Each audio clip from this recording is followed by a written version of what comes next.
Since my childhood days spent playing with Lego bricks, my fascination with buildings has been unwavering. However, it didn't take long for me to realise that tackling the complex world of real-life construction should be left to the professionals, the architects. Unfortunately, not everyone had this epiphany. As a result, the world is now filled with everything from crooked churches to uncomfortably hot benches. So grab your safety vest, boots and hard hats as we delve into the realm of construction mistakes made by incompetent builders, who despite having one job, managed to fail miserably. Cheap seats. Attending a live game is unbeatable, but imagine the fury after spending $175 for an NCAA ticket only to be greeted by this monstrosity. Section 16, Row 41, Seat 2 at Arizona Stadium is unofficially crowned the worst seat in college football. Why? Because a giant concrete wall obscures a whopping 90% of the field. No wonder they call it not watching the game for that price. The architect clearly wasn't a die-hard Wildcats fan. But wait, there's more. As bad as Arizona's wall seat is, it's not the absolute worst. Buckle up, because the true champion of terrible views is a mystery stadium with a brick wall directly in front of the seats. Can you imagine watching a baseball game, the only sport even remotely viewable, like that? Yikes. Hot mess. Sure, the great outdoors is fantastic, but for homebodies like me, remembering to get some fresh air can be a challenge. That's why I love my spacious deck. It's the perfect indoor-outdoor haven, but let this be a cautionary tale for anyone considering a hot tub. This unnamed soul, let's call them Captain Clueless, thought it wise to place a giant hot tub on a flimsy deck. Here's the problem. Hot tubs are heavy. A typical Sixers tub like the one in this story holds a whopping 475 gallons of water, translating to almost 4,000 pounds of water weight alone. Think about it. That's nearly your weight after a Thanksgiving feast. Unsurprisingly, the spindly deck supports couldn't handle the pressure. I haven't seen the aftermath pics, but I'm guessing that the hot tub is now a hot mess after its epic collapse. Don't let this be you. Make sure your deck is built to handle the weight of a hot tub before you invest in one. Homes go haywire. Mama always said a house is built on love and dreams, but clearly she never saw this monstrosity in, well, let's call it Petersville, Venezuela. This thing looks like it's made from a teetering stack of Legos and wishful thinking. That crazy lean is enough to give anyone nightmares, but before you write it off as a shoddy construction job, there might be a more interesting reason behind the madness. In some countries, property taxes are based on the square footage of the house on the ground floor. So, to save money, some crafty folks build a small base and then expand upwards. Now, this might not be the case for our precarious Petersville pad, but it does explain some other houses that look like they're defying gravity. Just imagine nudging a glass of water on the table inside. The whole place might come tumbling down. But there's another more malicious theory. Spite houses. These are architectural middle fingers built on tiny plots of land with the sole purpose of annoying the neighbours. Imagine your nemesis has a killer view. Block it with a monstrosity. Talk about petty and probably expensive. Truth be told, the reason behind these leaning towers of weirdness remains a mystery. Maybe it's spite, maybe it's taxes, maybe it's a combination of both. Whatever it is, it sure makes for some unsettling architecture. Fidenae failure. The Colosseum stands as a testament to Roman engineering brilliance, but not all Roman construction projects were so successful. Enter Fidenae, a cautionary tale of cutting corners and mass disaster. Emperor Tiberius wasn't a fan of gladiatorial games, so he slashed funding, hoping attendance would drop. Of course, Romans loved their games. Enterprising Attius saw an opportunity and built his own amphitheatre in Fidenae, 5 miles north of Rome. Here's where things went wrong. Attius, obsessed with saving money, skimped on everything. He built on unsuitable soil, didn't dig deep enough for support, and used cheap wood instead of sturdier materials. Disaster struck in 27 AD when a massive crowd of 50,000 Romans showed up for the games. The entire structure collapsed under their weight, killing a staggering 20,000 people. The worst stadium disaster in history. The Roman Senate reacted swiftly. They banned anyone with less than a hefty fortune from hosting gladiatorial games and mandated proper inspections of all future amphitheatres. As for Attius, he was exiled, never to be seen again. Let's call that a lucky break for him, considering the scale of the tragedy he caused. So, the next time you're amazed by the Colosseum, remember Fidenae. a reminder that even the Romans weren't perfect when it came to construction safety. Slanting Spire. While vacationing in Europe, I was struck by the incredible age of some buildings. Churches stood tall for centuries, defying time. One such marvel is the Haywire church in Austria, constructed way back in 1516. Over 500 years old, it looks fantastic, except for one tiny detail that would drive any perfectionist crazy. The church spire has a clock, and let me tell you, this clock is about as straight as a pretzel. It's tilted all the way round. The most likely explanation? Someone bought the wrong size clock, and rather than obscure a tiny window, they just stuck it on crooked. It may not be the most aesthetically pleasing sight, but hey, at least it tells time. Sort of. Speaking of wonky church features, head to Chesterfield, England, where St Mary and All Saints boast a truly iconic construction, Fail, a leaning, twisted spire. This 228-foot behemoth leans a whopping 9 feet to one side. Initially, folks blamed the Black Plague for the lack of skilled workers in the 1360s. Makes sense, right? But recent research points to a different culprit, the lead covering on the wooden shingles. As the sun heats the south side more than the north, the lead expands unevenly, causing the top to twist and lean over centuries. Now, I'm not buying it. This has to be the work of a rogue lightning bolt, a spicy act of divine intervention, and no one will convince me otherwise. Cash with a catch. Remember physical money? Me neither. It's all about the tap these days. But even if I craved some cold hard cash, this ATM in Tehran would make things difficult. Why? Because whoever installed it apparently skipped the accessible height memo. Look at that poor customer, practically doing a Spider-Man impression just to reach his money. On the bright side, shoulder surfing for pins is definitely out of the question here. Now, the reason behind this baffling placement is a mystery. Some theories suggest it might be connected to the recent struggles of the Iranian rial and the resulting low trust in banks. Maybe the branch is trying to discourage withdrawals by making access acrobatic? It's a wild theory, but hey, stranger things have happened. Surely no one could be that bad at their job though, right? Right? Stairs in your snacks. Ever since the tiny house revolution a few years ago, everyone's been on the hunt for the most groundbreaking, space-saving innovation. Some ideas are so extreme they border on madness. Take this kitchen design, for instance. At first glance, it looks normal enough. A nice breakfast bar, an island, a staircase. Wait, what? A staircase? Yes, you heard that right. They've incorporated a staircase into the kitchen counter. It's bizarre. Imagine trying to enjoy your cereal with someone's feet right next to your bowl. Gross. Just thinking about it makes me gag. Ugh. While I appreciate the attempt at ingenuity, this one misses the mark. No one wants a side of toenails with their breakfast. At least the staircase functions as stairs, but that's where the positives end. Now let's look at another design disaster. This one's a real hazard. A staircase that looks like an overpass above a railway station, but with a massive gap in between. One misstep and it's a deadly tumble waiting to happen. Hopefully they fix this blunder, or they'll have a lot of angry commuters on their hands. Wonky workmanship. When you're paying a contractor hundreds, if not thousands of dollars to work on your home, the least you expect is accurate measurements, right?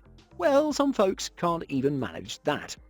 One homeowner discovered an off-center joint between the ground floor and upper floor.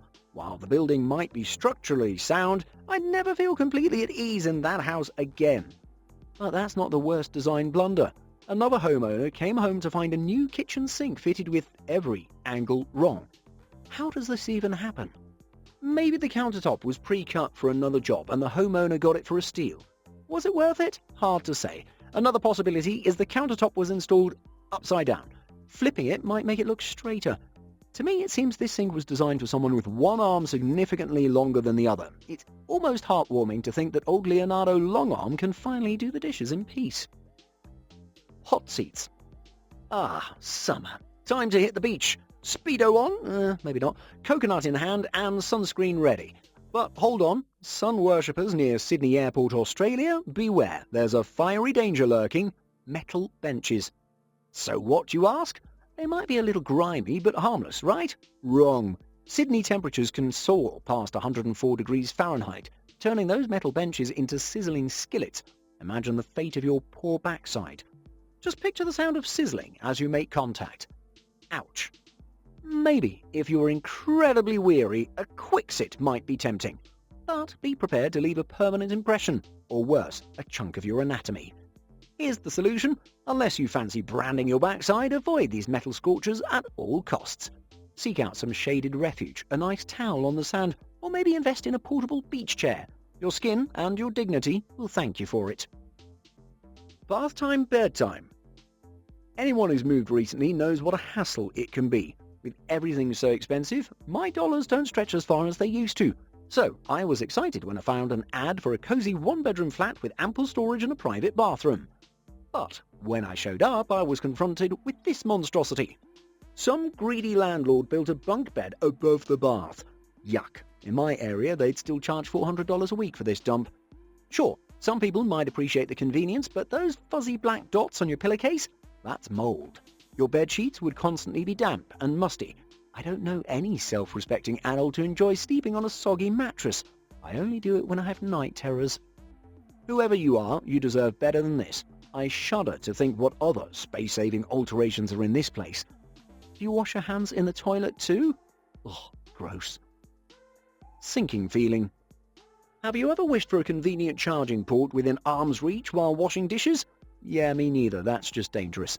But one homeowner clearly thought that convenience outweighed safety and installed this.